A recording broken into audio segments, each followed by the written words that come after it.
আসসালামু আলাইকুম। আজকে আমরা শিখব বাইনারি যোগ। সো আমরা বাইনারিতে দুইটা সংখ্যা দেওয়া আছে, এদের যোগ করব। সো আমরা শুরু করি। সো আমরা জানি ১ আর ১ আমরা স্বাভাবিকভাবে যোগ করলে কত আসে? ২ আসে। এখন আমরা কি এখানে ২ লিখতে পারবো? পারবো না। কেন? কারণ হচ্ছে যে বাইনারিতে আমাদের ০ এবং ১ ছাড়া আর কোনো সংখ্যা নাই। তার মানে আমরা ২ লিখতে পারবো না। সো এখন আমরা কি করব?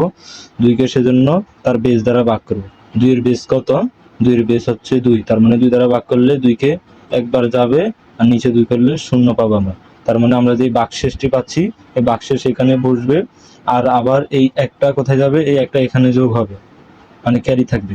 এই ক্যারি বিটটা পরবর্তী অংশে যোগ থাকবে। এবার এখানে যোগ থাকলে আবার এখানে ২ হবে। আবার পূর্বের নিয়মে ভাগ করলে আবার এখানে ০ পাবো। সো আবার করলে আমরা আবার এখানে ১ ক্যারি থাকে, আবার এখানে ২ পাবো, আবার ১ যোগ করলে ২ হবে, আবার এখানে ০ পাবো। তো সর্বশেষ আবার এখানে এই ০ থেকে আবার ১ এখানে ক্যারি থাকে, সেই ১ আর ১ আর ২ যোগ করলে মোট ৩ হয়। তাহলে এখন আমরা কি করব? ৩ কে ভাগ করব বাইনারির বেস দ্বারা। তার মানে ভাগ করলে কয়বার যাবে আমাদের? একবার যাবে, ২ আর অবশিষ্ট থাকে ১। তার মানে ভাগশেষ লিখব আর ক্যারি বিট সেই ১ লিখে দিব। এটাই।